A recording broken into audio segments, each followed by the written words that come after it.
nesse momento, ela lança o seu primeiro livro pornográfico. Lori Lambe é um ato de rebeldia? É um ato de agressão. Não é um livro, é uma banana, a Lori Lambe, que eu estou dando para o mercado editorial. Porque durante 40 anos eu trabalhei a sério. Tive um excesso de seriedade, de lucidez e não aconteceu absolutamente nada. Essa, senhoras e senhores, é Hilda Hilst, numa entrevista para a TV Cultura em 1990.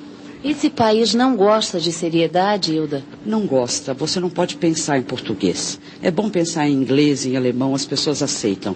Em português você pensar é uma coisa horrível e tal. Os editores odeiam, te cospem na cara. Quase 30 anos depois da fala de Hilda, o jornalista Thales de Menezes, da Folha de São Paulo, entrevistou Lourenço Mutarelli, um escritor premiado, autor de livros como Natimorto e O Cheiro do Ralo. No final da conversa, o jornalista perguntou se Mutarelli ganhava bem com literatura. A resposta foi tão devastadora quanto a de Hilda Hilst. Estou absolutamente falido. Vivo de aulas que dou no Sesc, o que não paga todas as contas. O que eu ganho com o livro é ridículo. Recebo 10% do preço de capa e ainda pago 27% de imposto de renda. Estou com 54 anos e tudo só piora. A cada ano está mais difícil. E acho que nem posso reclamar. Estou numa grande editora, publico. Sou um dos que deram certo. Mas dar certo com o livro no Brasil é apenas isso. É muito triste. A pior parte, para mim, é esse final. Dar certo com o livro no Brasil é apenas isso. Mas será que é isso mesmo? Porque apesar das dificuldades, das livrarias fechando as portas, dos cadernos culturais desaparecendo, a impressão que se tem é de que nunca se escreveu tanto no Brasil e de que os escritores nunca tiveram tantas formas de chegar aos leitores. Então fica a pergunta. Afinal, é possível viver de literatura no Brasil? Eu sou Tomás Chiaverini e vou tentar responder essa perguntinha malandra nesse primeiro episódio de Escafandro. Se você quiser saber mais sobre esse projeto, vai lá em radioescafandro.com ou procure por Rádio Escafandro na sua rede social favorita. O meu primeiro passo para essa investigação foi escrever para uma amiga jornalista que durante anos cobriu o mercado editorial. Eu perguntei para ela quem hoje vive de direitos autorais no Brasil. Nossa, que pergunta difícil, ela respondeu. O Daniel Galera escreveu em seguida. É um dos que mais vende. Mas mesmo assim acho que não vive só disso. E os mais antigos, eu perguntei. Sei lá, o Rubem Fonseca, nosso maior escritor policial, adaptado para televisão, cinema, teatro. O Rubem Fonseca, ela disse, que eu saiba, não vende quase nada. Por que você não fala com Santiago Nazarian, ela sugeriu. Lembro que há algum tempo ele fez algumas matérias sobre isso para a Folha de São Paulo. Alô? Alô, Santiago? Isso. Ô, Santiago, é o Tomás. Tudo bom? Tudo bem? Tá me ouvindo bem? Tô ouvindo bem. Você tá me ouvindo? Legal, tô ouvindo bem também. Santiago Nazarian é escritor, tradutor, autor de livros como Mastigando Humanos, Neve Negra e vencedor do Prêmio Conrad Vessel de Literatura. Eu mesmo sempre tive essa dúvida em relação a vários colegas meus. Então, como é uma pergunta muito recorrente, assim, muito presente, eu fiz um questionário grande. O objetivo desse questionário era saber como os escritores brasileiros sobrevivem. Eu mandei para 50 escritores, mandei para um pouco mais, mas foram 50 que eu consegui resposta. E as respostas não foram surpreendentes, mas foram, eu considero muito positivas, assim, porque mostrava que... Até a metade do século passado, era bem comum que os escritores brasileiros tivessem cargos públicos e escrevessem nas horas vagas. Isso mudou com o golpe militar de 64. Ficava difícil exercer literatura e viver de contra-cheques pagos por um governo que praticava censura. A solução para muitos deles foi migrar para a publicidade ou para o jornalismo. O levantamento informal de Santiago Nazarian apontou para um novo caminho. Todos estão vivendo da literatura, não especificamente da venda de livros, mas de atividades relacionadas com a literatura, a tradução, da oficinas literárias. Havia se criado um mercado, né, para os escritores. Eu acho que isso foi muito, a partir do começo dos anos 2000, começou esse cenário, assim, essas festas literárias todas que pagam aí R$1.500, R$2.000, aliás, pagam o mesmo cachê basicamente desde que começaram, né? Desde o começo dos 2000 o cachê tá congelado. Alguns escritores mais comerciais, o Rafael Dracon em especial, viram a minha matéria como muito negativo, falando, esse mimimi que o escritor não consegue viver da literatura, e que ele fez um texto de resposta para a Folha, colocando, eu vivo muito melhor do que meu pai, porque, é claro, ele tem uma literatura voltada para jovens e que vende, mas também ele não participa de eventos e tal. Então foi mais ou menos o saldo, né? Os escritores que estão vivendo da venda de livros são os escritores que vendem muito para adolescente, para escola, coisas assim, mas também eles não estão muito no circuito de festivais literários, não estão fazendo matérias para jornal e tal. E aí, para esses escritores que vivem nesse esquema de eventos e textos esporádicos, traduções, o livro serve basicamente como uma vitrine. Exatamente. O livro é mais um cartão de visita. Mas é interessante notar também que essa matéria que eu escrevi já tem uns 4 anos, né? A matéria é de dezembro de 2014. Então é isso, quando a gente estava conversando ela tinha quase 4 anos. Eu acho que de lá para cá a situação deteriorou muito, assim. Não pagam mais cachê, acha que o escritor está lá só para divulgar o livro. Então, quer dizer, o livro serve para divulgação do escritor como personalidade intelectual. E aí eles querem chamar o escritor de um evento só para divulgar o livro. Isso não faz o menor sentido, né? Mas na literatura eu acho que está um pouco assim. E a entrevista do Mutarelli na Folha revela bem isso, assim, né? E a gente vai numa crescente, conquista um espaço, conquista certos prêmios, certo prestígio, mas isso não está se revelando em mais dinheiro, em mais trabalho, um pouco pela crise e um pouco pelo mercado ter murchado mesmo, né? O Sérgio Santana, né, que é escritor também, ele causou uma certa polêmica. O Sérgio Santana foi um dos que eu mandei o questionário, ele não respondeu, ele não conseguia responder, ele falava, onde que eu clico? Ele escreve à mão, né? Diz que ele escreve porque era uma coisa ele achou muito complicado, porque tinha várias alternativas, só que a pessoa tinha que fazer isso no computador, assim, não era um programa. Ele teve uma boa vontade, mandou vários minutos, já era muito complicado, ele desistiu de responder. Ele recentemente escreveu que o Brasil precisa mais de leitores do que de escritores, né? E isso conversa muito com esse segundo texto que você escreveu sobre o público leitor de ficção brasileira, né? Queria que você me falasse um pouco sobre essa sua segunda investigação, aí me conta um pouco sobre o que foi ela e o que você descobriu. 90% das pessoas dos leitores que escrevem para me elogiar, para falar que leram um livro meu, às vezes nem leram o livro, mas vem com essa, adorei teu livro, eu também escrevo, e daí vem o pedido para eu ler um original, indicar a editora, ou escrever uma orelha, ou sei lá.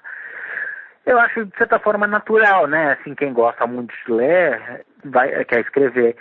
E a literatura escrita não tem uma técnica tão identificável como a música, por exemplo, né? Então, se você gosta de música, você gosta de rock, sei lá, não necessariamente você vai ter a técnica para tocar guitarra, mas o leitor, né, que gosta muito de ler, ele já tem a técnica principal para a escrita, que é a alfabetização, né? Ele tem, então ele se acha capaz. Muitas vezes ele não tem as técnicas mais refinadas para estruturar um texto. Então a matéria que eu fiz para a Folha é meio isso, investigar assim, quem é que lê literatura brasileira que não estavam de alguma certa forma participando do meio, assim. Eu lembro que eu fiquei mandando para vários amigos escritores, você tem algum leitor fiel que não escreva, que nunca tenha publicado e tal? Eu fazia academia, né? Eu tinha uma mulher que eu sempre via na academia lendo livros, lendo o Galera, o William Fuchs e tal, e eu fui lá abordar ela, falei, você lê muito literatura, né, brasileira, contemporânea, pode dar? E ela, tinha lido, sei lá, os 3 livros que eu tinha visto ela lendo de literatura brasileira, eram os que ela tinha lido. Então foi difícil achar esses personagens, assim, quem lesse literatura brasileira contemporânea e não fosse escritor. É um meio muito autofágico, né? Senta aqui no meu colo. Não, Evandro, eu tô gorda, pesada. Você sabe que eu sou broxa, Marcelinho, senta à vontade. Todo show que a gente começa, o Marcelinho fala assim, Evandro e o amor. Aí eu respondo, nessa altura da minha vida, acho mais fácil escrever um livro que fazer uma mulher gozar. O lançamento de Bagageiro, o último livro do Marcelino Freire, aconteceu num bar, não numa livraria. E foi um sucesso, com 238 exemplares vendidos. Estavam por lá escritores de renome como Joca Rainer Sterron, Milton Ratum, Ivana de Arruda Leite, além do Evandro Afonso Ferreira, protagonista do diálogo infame que você acabou de escutar. Carol, tira uma foto aqui no meio. Não precisa posar. Eu deixei o microfone ligado em cima da mesa de autógrafos, ao lado de um balde de gelo com 3 garrafas de cerveja, e passei algum tempo na fila escutando os pedaços de conversa. Pelo que eu ouvi em pouco mais de 1 hora, seria bem difícil achar alguém ali que não fosse também escritor ou aspirante a escritor. Eu vou publicar, Marcelino. Vou publicar daqui. Alguns dias depois eu reencontrei o Marcelino no Sesc 24 de Maio, no centro de São Paulo. A gente conversou numa sala vazia que mais tarde estaria cheia de alunos de uma oficina de criação literária ministrada por ele. Ao fundo, em alguns momentos, você vai ouvir o som de uma ópera. Isso não foi planejado, mas no fim a gente achou que combinou com o tom da conversa. Eu sou Marcolino Freitas. Muita gente me confunde com Marcolino Freitas, Marcelo Freixo. Eu sou Marcelino Freire, sou nordestino, né? Sou do sertão de Pernambuco, nasci em Sertânia. Morei em Paulo Afonso, na Bahia, morei no Recife. Aos 24 anos vim para São Paulo, estou com 51, moro há 27 anos em São Paulo. Sou escritor, dizem que eu sou agitador cultural, eu sou agitado cultural. Além de agitado cultural, o Marcelino é autor de livros como Angu de Sangue, Nossos Ossos e Contos Negreiros, pelo qual ganhou um Jabuti de 2006. Nesse momento que estou conversando com você, tem uma balada literária para acontecer e eu estou na batalha para que ela aconteça. Então, além de escritor, eu acabo organizando algumas outras coisas, algumas outras frentes de batalha para a literatura. Eu comecei perguntando para o Marcelino sobre essa questão de que todos os leitores de ficção brasileira parecem também aspirantes a escritor. Depois eu comentei a frase do Sérgio Santana, de que a gente precisa de mais leitores e menos escritores.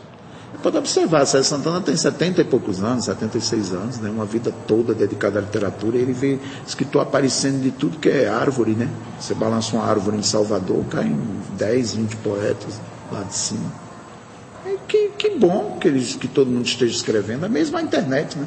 As pessoas dizem, estão escrevendo muita coisa, nossa, tanto lixo. Não, mas a gente produz lixo, né? Deixa todo mundo escrever, se expressar da maneira que quiser expressar, fazer seus posts, suas poesias fast food. Eu gosto de citar uma frase do Antônio Lobo Antunes, escritor português, que perguntaram para ele, você não se incomoda tanta gente escrevendo hoje em dia? Eu disse, não, pior seria se pintassem. Imagine o cheiro de tinta. E se fossem bateristas, então? Imagina bateristas, o barulho que seria. Os escritores não têm uma penca de escritores aglomerados na Academia Brasileira de Letras? Para cada academia, vários grupos na periferia fazendo sua literatura mais movimentada, né? Mais presente nas vielas, nos becos, nos bares, ao lado dos provolones, das batatas fritas. Depois da poesia com fritas, a gente falou de rotina. Estando acordado, eu agito, mas eu preferia ficar dormindo. Do Lourenço Mutarelli. Ou seja, ele com o talento dele em um outro país mais decente, já teria uma vida pelo menos mais tranquila, né? E da crise no mercado editorial. Se fuderam, né? Se fuderam bem, porque não se renovaram, porque não viram que a literatura está em outras frentes de batalha. Agora mesmo eu estava ali no Conjunto Nacional e tinha um pessoal com uns funcionários da Livraria Cultura com umas faixas e umas camisetas dizendo nós que fomos demitidos da Livraria Cultura ainda não recebemos nossos direitos trabalhistas. Então me parece que eles não estão pagando nenhum funcionário que eles demitiram.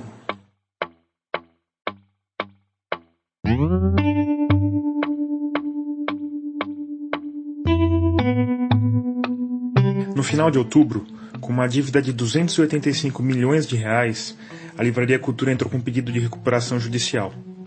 Em novembro, com uma dívida ainda maior, de 675 milhões, a Saraiva também quebrou. No plano de recuperação apresentado à Justiça, ela se propôs a pagar 5% da dívida em até 15 anos.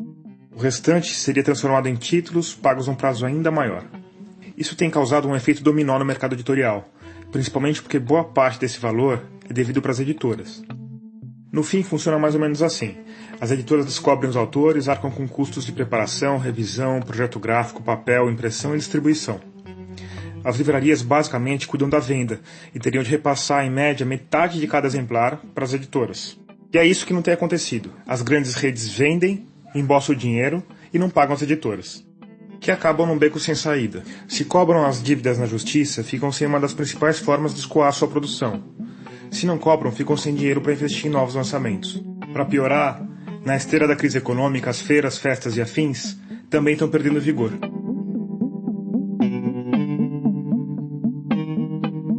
A coisa deteriorou muito. Santiago Nazarian outra vez. A entrevista do Mutarelli é muito sintoma assim, do que vários escritores têm sentido.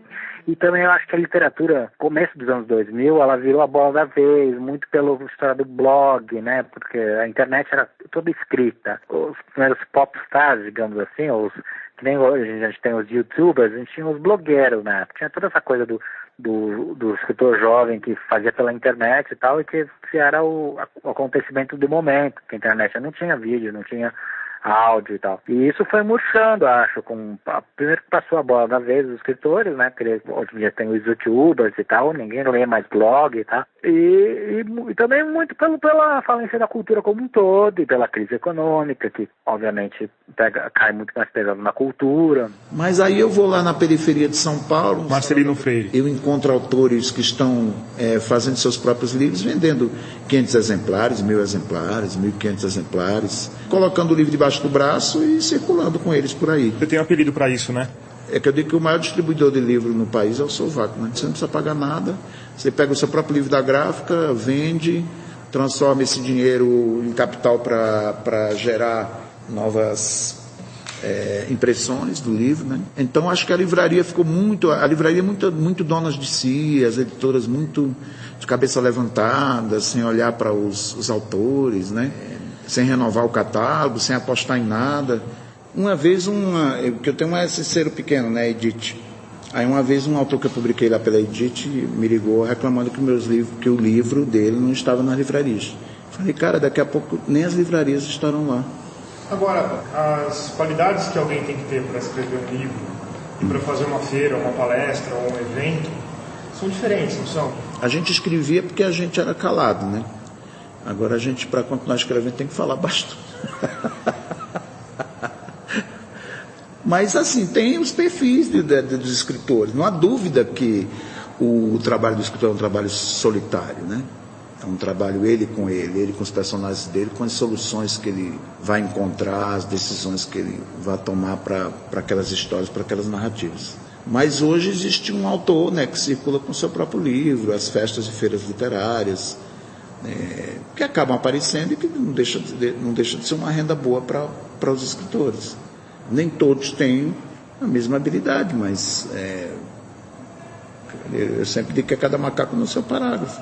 Os escritores isolados como Dalto Trevisan, escritores isolados como não vão para festa nenhuma. Vive? Você acha que o Dalto Trevisan hoje vive de jeito cultural?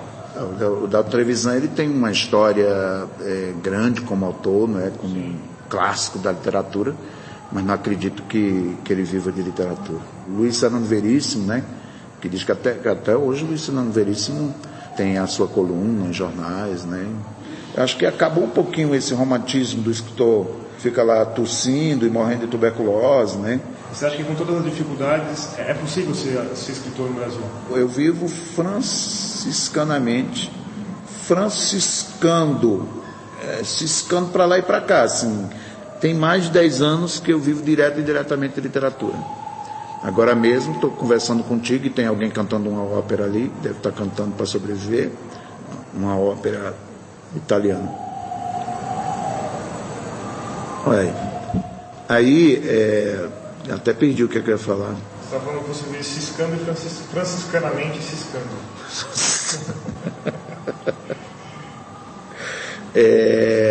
E não tem nenhuma garantia de que todo mês eu vou ter isso.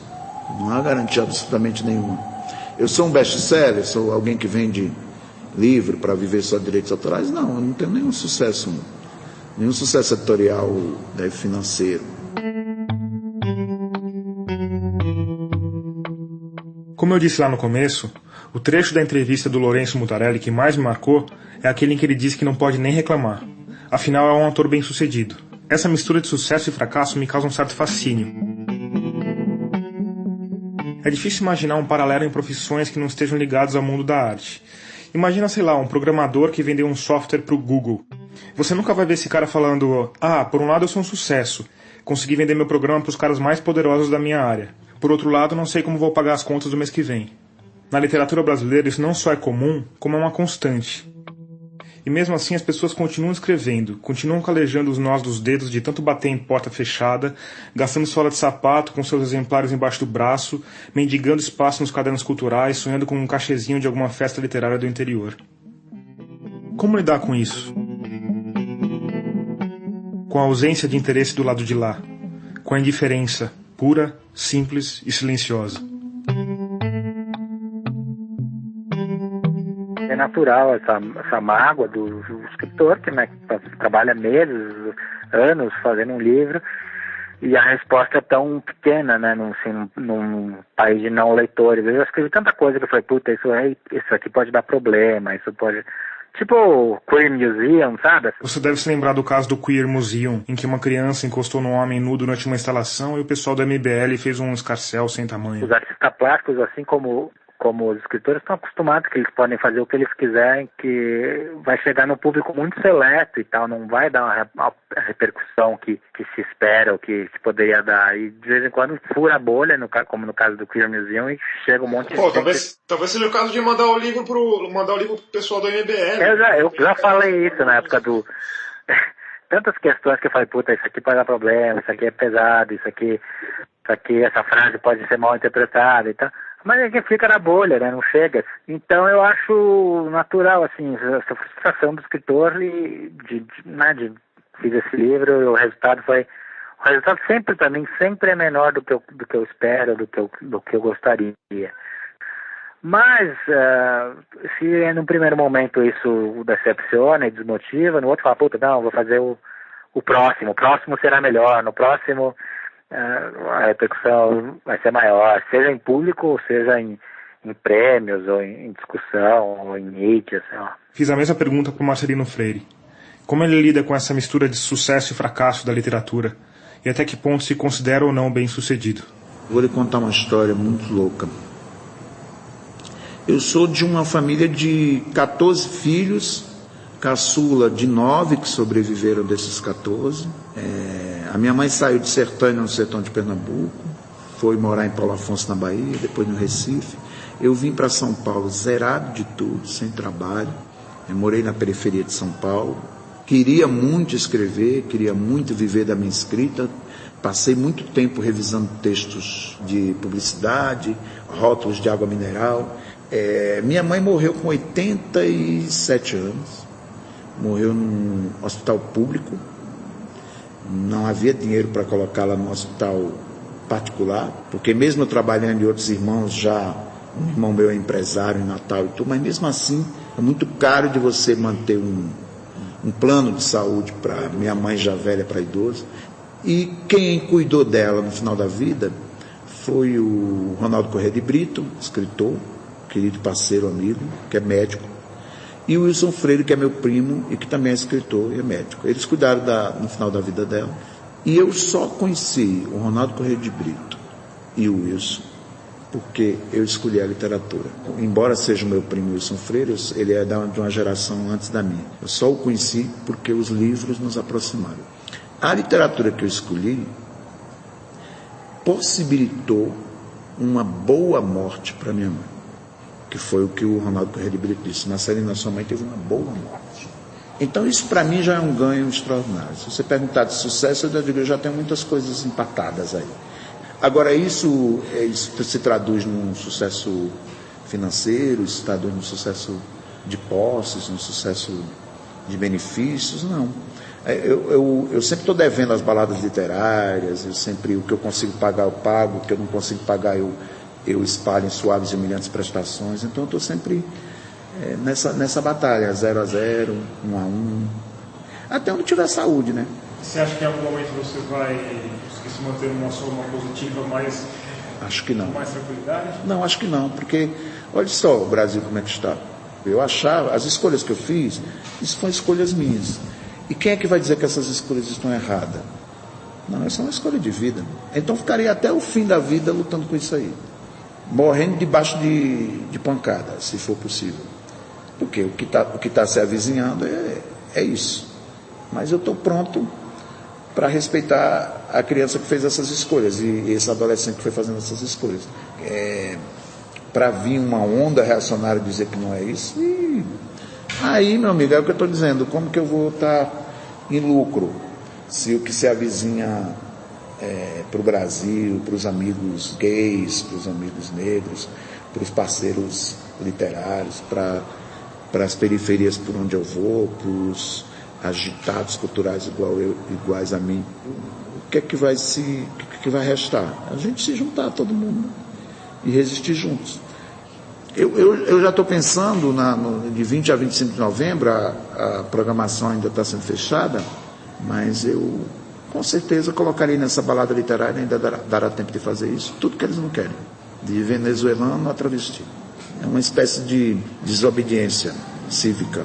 O meu lema agora vai ser a desobediência completa. Para o bem e para o mal, essa desobediência. Mas eu estou pronto.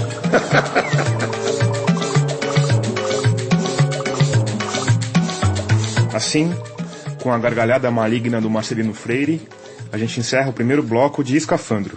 A seguir, a gente vai falar do gigantesco e desconhecido fenômeno da literatura erótica nacional, de técnicas malucas de divulgação e de por que, afinal, discutimos tanto esse estranho objeto chamado livro.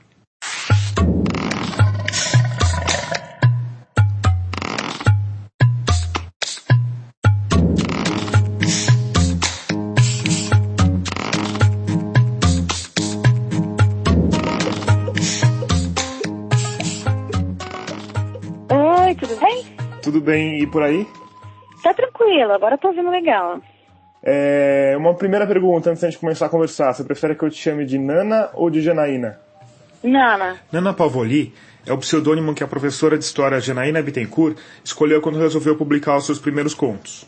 Na época, ainda dando aula, ela achou que podia ter problema com os alunos porque os livros que escrevia, e que ainda escreve num ritmo cada vez mais intenso, se encaixam no nicho da literatura erótica. Que, aliás, de nicho não tem nada. É um mercado gigantesco que vem migrando dos e-books para as editoras tradicionais. Desde que estreou, em 2011, ela vendeu centenas de milhares de exemplares e se tornou um dos fenômenos editoriais mais relevantes do Brasil. Nana atrai uma horda de fãs em páginas e grupos nas redes sociais, a maioria mulheres. Elas criaram até um apelido carinhoso para si mesmas, Nanetes. Para você ter uma ideia do sucesso, o livro Ferida 2, publicado em 2014, é o mais bem avaliado da Amazon do Brasil. E não do nicho de romances eróticos, da Amazon do Brasil como um todo. Ele tem impressionantes 1000 resenhas 5 estrelas. A título de comparação, Barba Ensopada de Sangue, do Daniel Galera, que foi publicado 2 anos antes e é tido como um dos maiores sucessos editoriais recentes, tem 26 avaliações 5 estrelas no momento que a gente está gravando esse podcast, no final de 2018.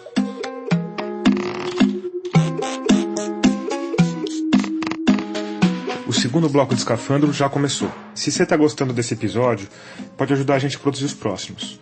Você pode fazer isso contando sobre o programa para os amigos na mesa de bar e curtindo e compartilhando nossas postagens no Instagram e no Facebook. Mas também pode ir lá em radioescafandro.com e fazer uma contribuição, ou, melhor ainda, uma assinatura. É rápido, simples e você pode escolher o valor da contribuição. Agora vamos voltar para a Nana Pavoli. Mas assim, achei que era uma coisa que ia ser um hobby, como um hobby para mim. Então já tinha vários livros em casa, a maioria manuscrito.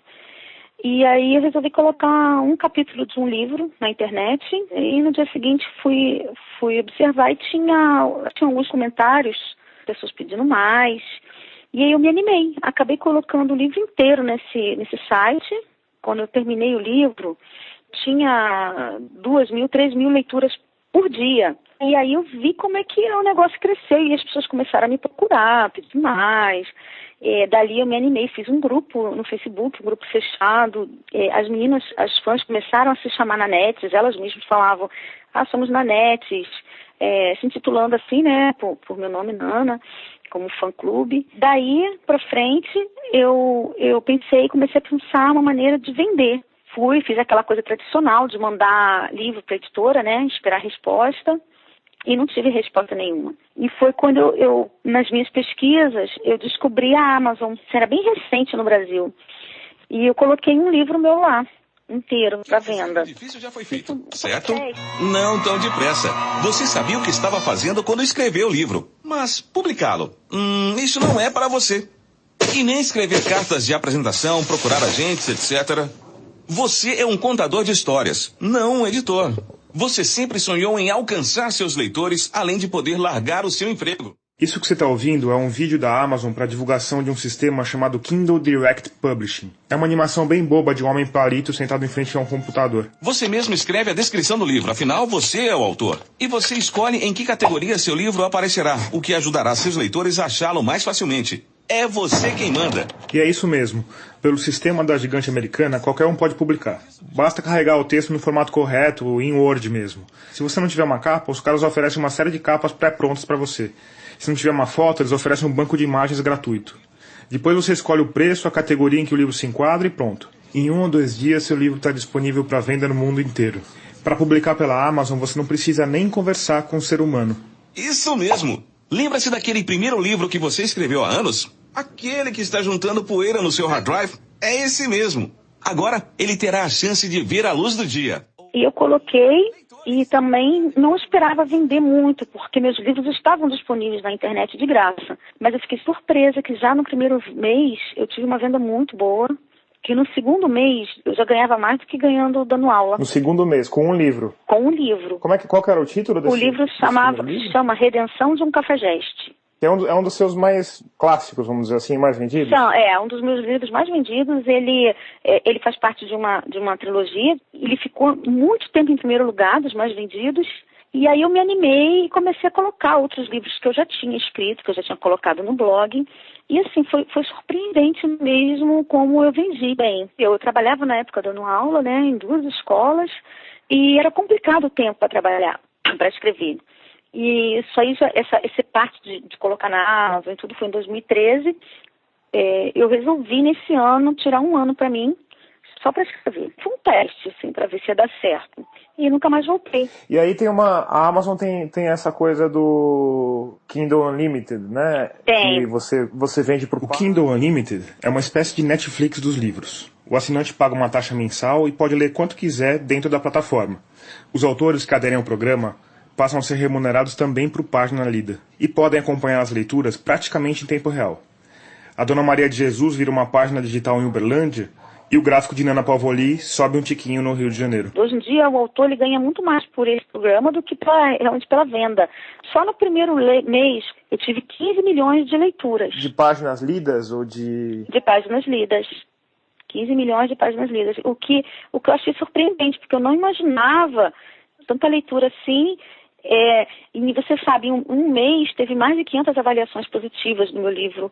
Nossa. Na Amazon, sabe? Então, 500? Assim, mais de 500 avaliações de 5 estrelas na Amazon. É muita coisa, né? É muita coisa. E você faz uma conta, porque aí fica tudo meio embolado aí, né? Página lida, leitura no blog, livro de papel, livro digital. Você já tentou fazer uma conta de quantos exemplares você vendeu, se fosse usar a régua de exemplares? O que eu sei é quantos e-books eu já vendi na Amazon, já passou de 100 mil. Livros físicos, a última estimativa que eu tinha feito, estava 90 mil mais ou menos de livros físicos. Isso aí, final do ano passado. E você ganha mais do que você ganharia como professora? Muito mais. Quantas vezes mais você fez essa conta? Mas bem mais. Nossa, no mínimo 10 vezes mais, no mínimo. Eu lembro que quando chegou essa coisa esse sistema de leitura por página da Amazon, surgiu uma discussão. Esse sistema todo da Amazon tem gerado certa controvérsia ao redor do planeta. Primeiro, porque as editoras tradicionais, historicamente, têm servido como um selo de qualidade. O sistema também esquece de profissionais como preparadores, revisores, designers e editores, que ao longo dos séculos têm trabalhado junto dos escritores para tornar os livros melhores. Mas o problema maior é que os custos da Amazon, que opera globalmente com sistemas automatizados de produção em massa, acabam sendo muito menores. Os livros acabam saindo muito mais barato e fica certa dúvida sobre a capacidade das editoras tradicionais de competirem nesse mercado. O sistema de remuneração por página também tem gerado polêmica. Muita gente acha que a longo prazo ele pode chegar a mudar a forma da literatura mundial. Se o que vale é a quantidade de páginas viradas, a tendência é que os livros fiquem maiores e recheados de ganchos narrativos, para prender o leitor até o final. Eu perguntei sobre esse último tópico para Nana Pavoli, se ela tinha mudado o jeito de escrever por causa do sistema que remunera por página lida. Não, de maneira alguma, até porque meus livros não são livros pequenos, em geral, de 400, 500, até 600 páginas, e essa questão do gancho que você cria nos capítulos, eu sempre fiz.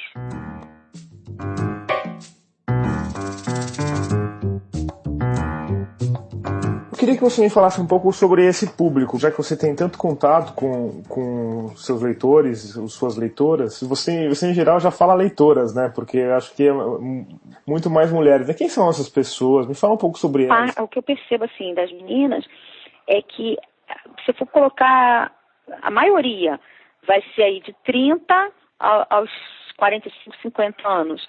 A maioria é casada, trabalham fora, e também donas de casa, né? Mas não, as pessoas pensam assim, tem muita solteira e muita dona de casa. Não, tem muitas mulheres casadas mesmo, sabe? Tem advogadas, tem médicas, tem professoras.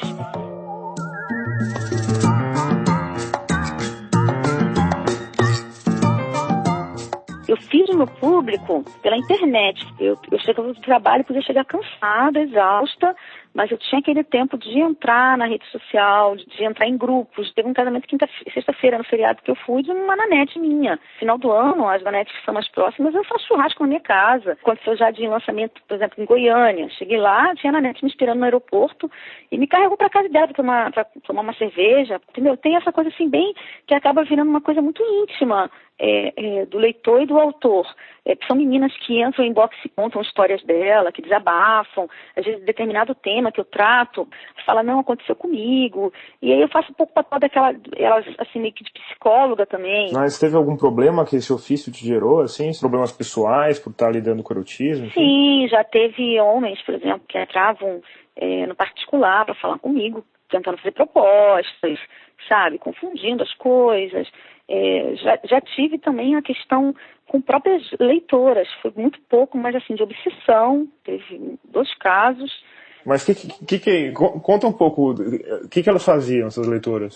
Quando, por exemplo, arrumava um namorado, alguma coisa de ficar com ciúme, achar que podia, se alguém falasse alguma coisa mal de mim ou do meu trabalho na internet, entrar para brigar com as pessoas, para xingar, achando que estava me defendendo, e querer que a minha atenção fosse só para ela, e com ciúme de se eu falasse de alguma outra leitora, coisas assim começaram a ficar fora de controle. E aí eu tive que chamar para conversar, aí não adiantou, e eu fui falando, fui me afastando, fui dando um gelo, até que a caso que aconteceu, uma delas se afastou totalmente, me excluiu de tudo, e eu agradeço por isso, e a outra melhorou. Agora é uma leitura lá que fica na dela, quando vai em lançamento, se porta bem. Mas acontece essas loucuras, assim.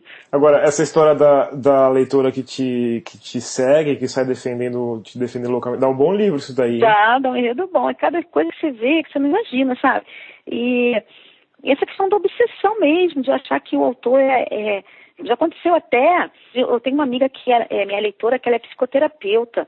De eu encaminhar para minha amiga, entendeu? Casos mais graves. E você sempre escreveu literatura erótica ou você já escreveu outros gêneros também? Eu, quando comecei a escrever, né, eu era muito nova, 11 anos, ainda não era o erotismo, não tinha como, mas era romance. Mas eu sabia que eu queria escrever literatura erótica, porque eu li sem querer um romance erótico quando eu era muito nova, eu tinha 12 anos. Se você nunca leu um livro da Nana Pavoli, provavelmente está se perguntando quão erótico eles são.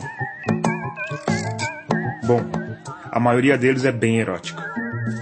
A parte sexual do livro eu uso de maneira explícita mesmo. Uns mais, outros menos. Por exemplo, esse livro que eu estou te falando desse ano, o nome do livro é Além do Olhar. Esse livro, ele foi um pedido assim de uma leitora minha, na net, que ela é tetraplégica. E o Ramon, o personagem principal do livro, ele é paraplégico. Então não tinha nem como fazer um livro tão erótico assim. É um livro sensual, ele tem algumas cenas, mas ele não é muito erótico e tal. E o livro fez tanto sucesso quanto, por exemplo, Redenção de um Cafajeste, que é super erótico. Você acha que o sexo não é determinante pro Se o sexo for determinante num livro, num romance erótico, ele deixa de ser um romance erótico, entendeu? Ele perde a essência. E aí o leitor também perde o interesse. Só quer se envolver mesmo, quer se apaixonar. É muito comum as meninas dizerem que estão apaixonadas pelo personagem, ou que gostariam de ser determinada personagem feminina. É questão do sonho, da fantasia e do romance ali, né? Tem que estar misturado. Bom, não parece haver muita dúvida quanto ao que as meninas de Nana Pavoli querem num livro. Sonho, romance e algumas gotinhas de tabasco. Talvez um pouco mais do que algumas gotinhas. Mas e o restante dos leitores? Por que alguém resolve mergulhar no universo árido e sombrio de um Dostoiévski, nas perversões freudianas de um Philip Roth, no pessimismo irônico de um Saramago. Por que tem tanta gente que cultiva esse hábito estranho de parar tudo o que está fazendo, abrir um livro e ler? Além disso, sabendo que é humanamente impossível ler todos os livros consagrados ao longo do tempo, por que alguém vai se meter a ler ficção contemporânea de um autor desconhecido ou pouco conhecido? A gente tem uma outra visão do mundo que a gente pertence. Santiago Nazarian, outra vez. E a literatura clássica tem uma visão de grandes questões que permanecem. E a literatura contemporânea traz muitas questões de hoje, que talvez algumas passem, alguns livros não vão ficar mesmo, só fazem sentido hoje em dia. O ano passado eu fui para o Paraná, eu falei com jovens nas bibliotecas e tal, e uma menina adolescente, devia ter uns 14 anos, uma das perguntas que ela fez era: se você parasse de escrever hoje, ia fazer diferença para quem? Tenho vários remédios em casa, muitos livros que circulam no meu ambiente de trabalho, que foram livros que têm mais de... Marcelino Freire. Dezenas de anos, centenas de anos, né? E que estão sempre lá, como um remédio que eu posso utilizar a qualquer momento. Serve para a gente compreender o mundo, olhar mais adiante. O escritor, ele adivinha o pensamento das pessoas, né? Estou precisando entender um pouco as injustiças à minha volta, ou gritar um pouco mais firmemente acerca dos meus direitos. Eu vou lá e olho, eu digo, eu estou precisando hoje de uma dose de Fernando Pessoa. Me sentir menos solitário, né? Você não vê que diante de tanto absurdo à nossa volta, de tanta coisa estranha acontecendo, as pessoas sempre vão lá e pegam um Beckett para citar, pegam uma Clarice Lispector para tentar entender o que está acontecendo à nossa volta. Eles vão sempre nesse arsenal aí lírico, esse arsenal lírico e delírico, né? Aqui eu coordeno oficinas de literatura, o que eu vejo de pessoas produzindo livros extraordinários. Aí eu me sinto acompanhado. Na verdade, no fundo, o que eu quero com as minhas oficinas e o que eu quero com esses autores que eu leio hoje são parceiros de cerveja. Eu quero beber com eles e ficar bêbado, e me sentir menos solitário e mais bêbado.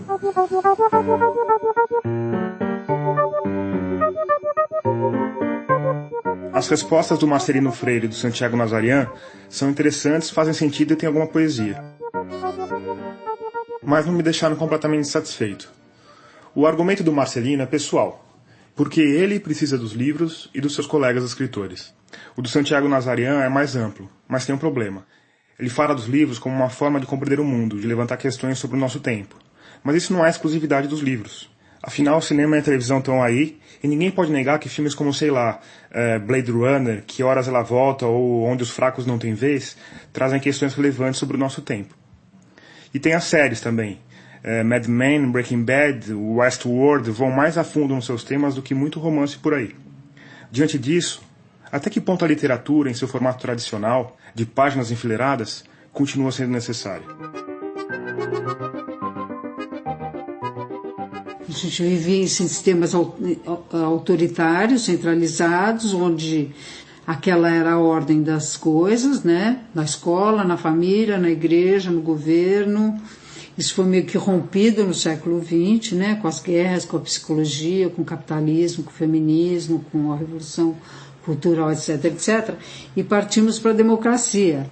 Só que a democracia é um sistema muito novo. A gente está construindo alguma coisa. E a democracia, que aparentemente é um mar de rosas, não é nada um mar de rosas. A democracia é quase que um campo de batalha entre opiniões diferentes.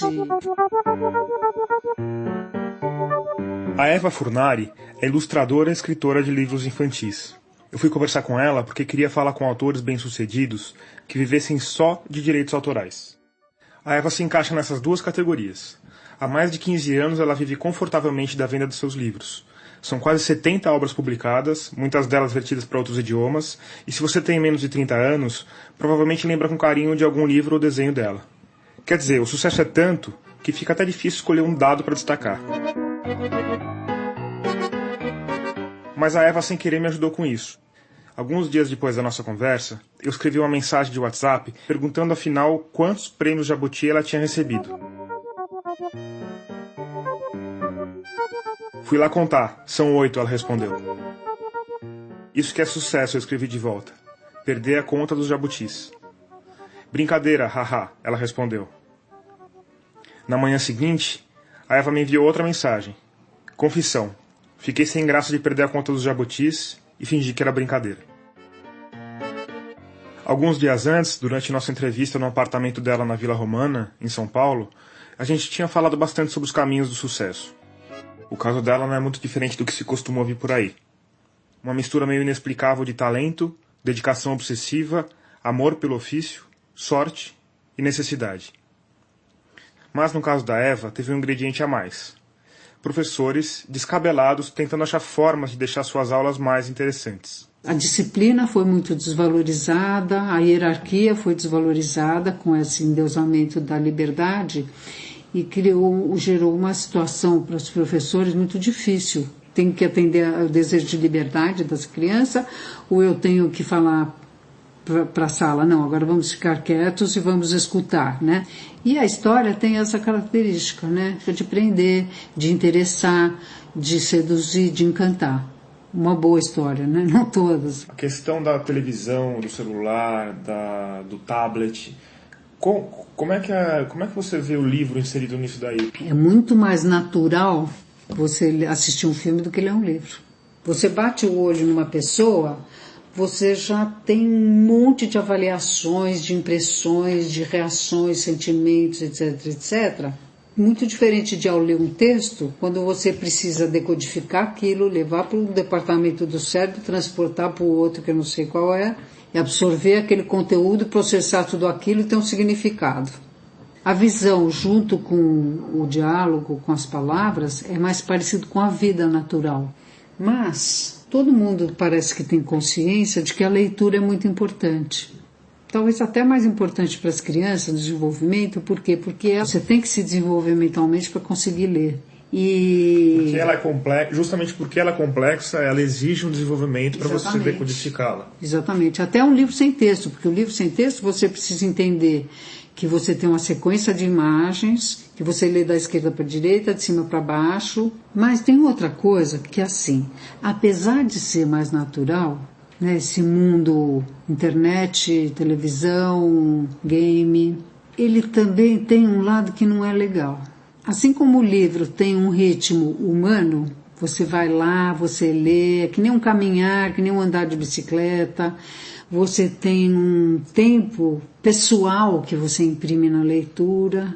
Então é uma coisa mais integrada no meu corpo, na minha mente, na minha alma. Digamos assim, a alma funciona ao ritmo de um livro. Já todo esse mundo virtual, da televisão, do game, da internet, é trem-bala, avião a jato. Então ele, de alguma forma, causa um desequilíbrio no ser humano primitivo, né? Porque nós somos os mesmos dos tempos das cavernas. Biologicamente, o corpo tem um ritmo e a mente tem outro. O corpo precisa de disciplina, precisa dormir, de comer.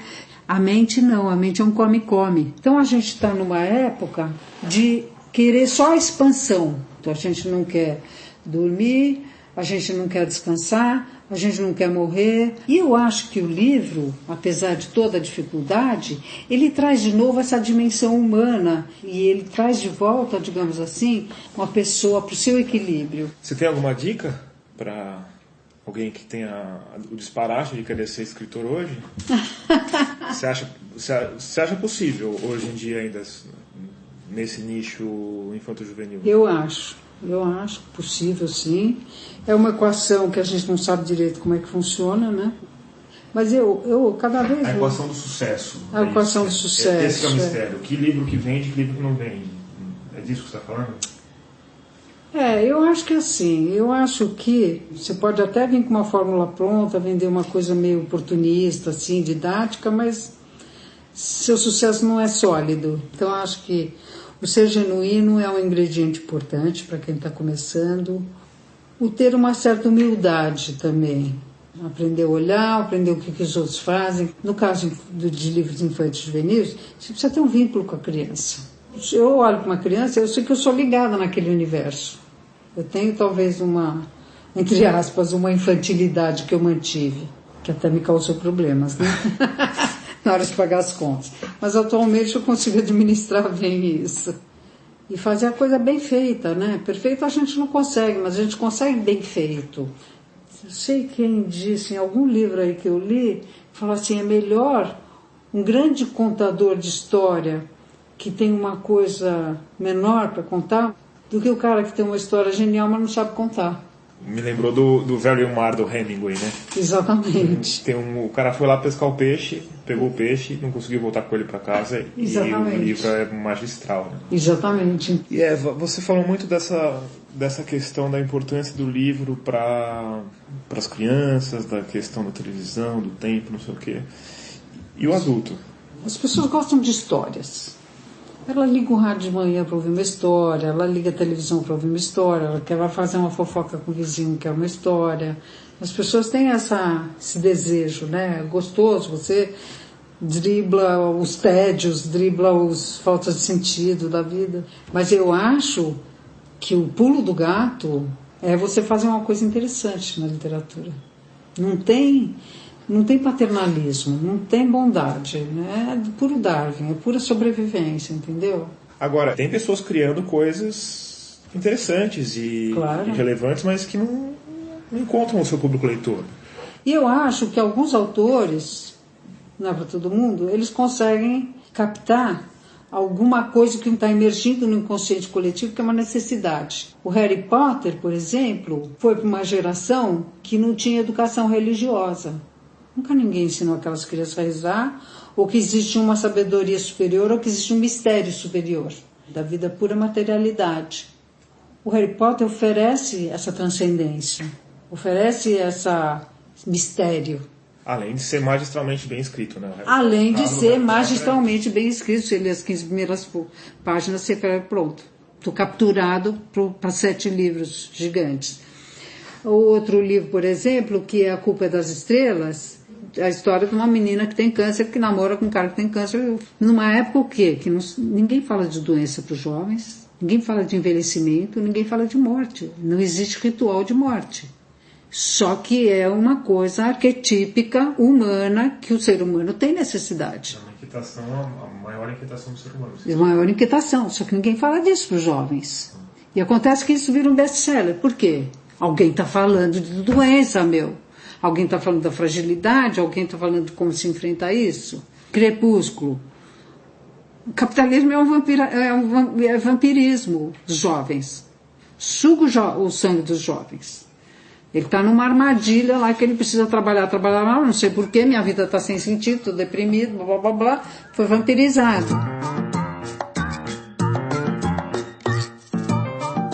Um pouco depois de começar a produção desse podcast, eu recebi uma mensagem direta de uma desconhecida pelo Instagram. Oi Tomás, tudo bem? Boa tarde, carinha sorridente. Eu lancei recentemente meu primeiro trabalho literário, um romance chamado O Peso do Pássaro Morto. E eu estou passando só para avisar que estou vendendo o livro. Se te interessar saber mais sobre isso, me diga, tá? Um beijo. Coraçãozinho. Na hora achei um pouco estranho. Na minha cabeça analógica dos anos 80, mandar mensagem com coraçãozinho ou carinha não me parecia algo que um escritor sério faria. Algumas semanas depois, quando eu já estava na fase de edição do podcast, recebi outra mensagem, agora no Facebook. Dessa vez foi diferente, porque misteriosamente o nome da Aline Bay e a capa do livro dela tinham se tornado uma constante nas minhas redes sociais. Todo dia tinha alguém postando alguma coisa sobre o tal O Peso do Pássaro Morto. No fim, eu resolvi adquirir um exemplar do livro que, para minha surpresa, não parecia escrito por alguém que usa emojis e mensagens do Instagram. A Aline tem uma prosa segura e incomum, cheia de elementos poéticos. Tanto que 2 semanas depois da nossa conversa, ela foi uma das 3 vencedoras do Prêmio São Paulo de Literatura, um dos mais importantes do país. Eu conversei com a Aline numa livraria em São Paulo e comecei perguntando sobre como ela tinha me achado. Eu não lembro exatamente como eu te achei, porque eu procuro muita gente, mas geralmente eu vou de foto em foto, com algum post do Pássaro, ou algum post sobre literatura. Me fala o passo a passo. Você entra no Facebook Sim. E aí... ou no Instagram? Sim, são as 2 redes sociais que eu utilizo. Aí você vê um post sobre um livro. Geralmente eu pego do Pássaro. Geralmente, por exemplo, alguém foi lá e gostou do Pássaro, fez um post falando alguma coisa bacana. Aí eu vou lá, pego todo mundo que curtiu, não sei se foi esse o caso, é o que eu mais faço. Mas às vezes eu pego, pra sair da bolha, eu pego pessoas que eu vejo que tem muito amigo em comum comigo. Pessoas que já curtiram ou que já curtiram algum post do livro em algum momento, entende? Por isso que aí a pessoa tem a impressão que já viu o livro, porque de fato ela já viu. E uma coisa que eu tenho percebido com essa pesquisa bem bizarra que eu faço é que as pessoas curtem coisas que elas não lembram nem um pouco, elas curtem aleatoriamente. Não faz ideia. Não faz ideia. E como é que tem sido a sua resposta disso? Muito boa, muito boa. Assim, claro, eu envio mensagens, muitas mensagens, mas essas mensagens, elas são pouco respondidas. Mas as que são respondidas são pontos muito interessantes, entendeu? E você está fazendo isso desde quando? Desde que eu lancei. Desde que faz um ano? Foi em setembro do ano passado. E foi assim, foi um movimento que foi avançando, você sentiu que foi expandindo aos poucos, crescendo? Na verdade não, porque quando eu comecei, eu mandava mensagem para os meus seguidores, porque eu já escrevo há um bom tempo. Então eu já publico pela internet, já tenho essas pessoas que me leem há um tempo, então eu mandava para elas. Quando eu furei a bolha, que começou a ser mais complicada, aí teve uma queda, até eu conseguir firmar com as pessoas, porque é espontâneo, mas as pessoas fazem post do livro, como os leitores fazem, eu mesmo faço de muitos livros que eu gosto. Isso me ajuda, o boca a boca me ajuda a continuar o fluxo e o livro ter uma vida que está sempre ressuscitando, né? Porque a impressão que eu tenho é que os livros, eles têm uma vida muito curta, porque a gente não tem esse trabalho de marketing, não tem esse cuidado com o livro pós-lançamento, então parece que o livro tem um fôlego muito curto. O que eu acho uma pena, um ano para um livro, a galera acha que já tá tarde, eu acho que é muito pouco para um livro no Brasil, ainda mais literatura contemporânea. Eu refiz para a Aline a pergunta sobre a natureza dos escritores. E aqueles que não têm, digamos assim, a cara de pau para ficar enviando mensagens para desconhecidos pelas redes sociais? Tenho essa facilidade na internet, eu tenho esse lugar que eu consigo me comunicar sem ofender. Aconteceu acho que 1 ou 2 vezes da pessoa ficar muito ofendida, mas quando eu conversei com ela explicando, na hora passou, então eu nunca sofri uma represália assim na internet, ou enfim. Aconteceu de alguém ficar ofendido porque você... por ter mandado, a pessoa fala, o que você está querendo me vender? Mas aí eu explico que é um livro, que é meu livro, às vezes a pessoa lê muito rápido, não vê que é o meu próprio livro, enfim, acha que eu tô propaganda política, assim, né? Mas aí a pessoa depois, enfim, nunca teve nenhum problema sério em relação a isso. Então eu acho que cada um deve ter o seu método, só que como tem um furo de mercado entre o leitor e o produto, eu percebo que tem muita gente que gosta de ler. Claro, o Brasil é gigante, não tanta gente gosta de ler, o Brasil é muito grande, mas por ele ser muito grande também, apesar do número de leitores ser pequeno, é um grupo grande, porque o Brasil é grande, então é equivalente. Só que não chega, então nós autores contemporâneos, a gente publica livro para nossa bolha. Então essa galera que gosta de ler, estão lendo os gringos, estão lendo não sei o quê, não sabe quem está produzindo literatura hoje, não sabe que tem molecada fazendo, que tem galera de 30 anos produzindo coisas interessantes. E quando eles descobrem, eles ficam muito entusiasmados e querem prestigiar. Então tem um furo. Como você vai furar o sistema? Aí eu não sei, cada autor tem que encontrar o seu jeito. Mas não é confortável lançar um livro e achar que, bom, minha vida está agora pronta, agora sim, agora vai, não vai para lugar nenhum. Você continua essa divulgação? Continuo. Vou fazer Até? Nem sei. Até o próximo livro? Talvez. Ou não, ou eu continue depois com os dois, com o combo, não sei. São meus filhos, né? Serão sempre filhos, tem que cuidar a vida toda. Eu acho que a gente não pode perder a fé, assim, sabe? Achar que não existe leitor e ficar nesse discurso, às vezes, muito down, assim, depressivo, de que ser escritor é se fuder pra sempre no mercado, escrevendo, é triste, é foda. Eu acho que é muito legal e que é muito difícil, como qualquer arte no Brasil, mas a gente tem que resistir, sabe? Os livros mudam vidas e a gente precisa chegar nos leitores. Então a gente tem que encontrar como. A gente tem que se questionar todo dia como fazer, sabe? Como aproximar. Todo ano a Flip, Festa Literária Internacional de Paraty, homenageia um autor nacional. E na última edição, a honra coube a Hilda Hilst. Ela tomou conta dos cadernos culturais, foi parar na lista dos mais vendidos e apareceram até pichações pelas ruas do país com a frase Leia Hilda. Hilda morreu em 2004, então esse sucesso todo veio tarde demais para ela. Mas sabe o que é mais irônico em tudo isso? É que ela sabia que ia ser assim.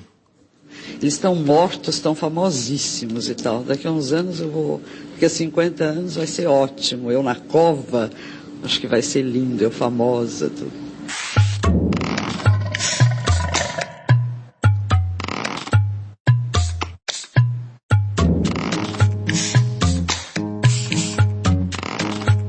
Termina aqui o primeiro episódio de Escafandro. As músicas desse episódio são do Paulo Gama e a mixagem é do Vitor Coroa. Eu sou Tomás Chiaverini e concebi, produzi e editei esse podcast.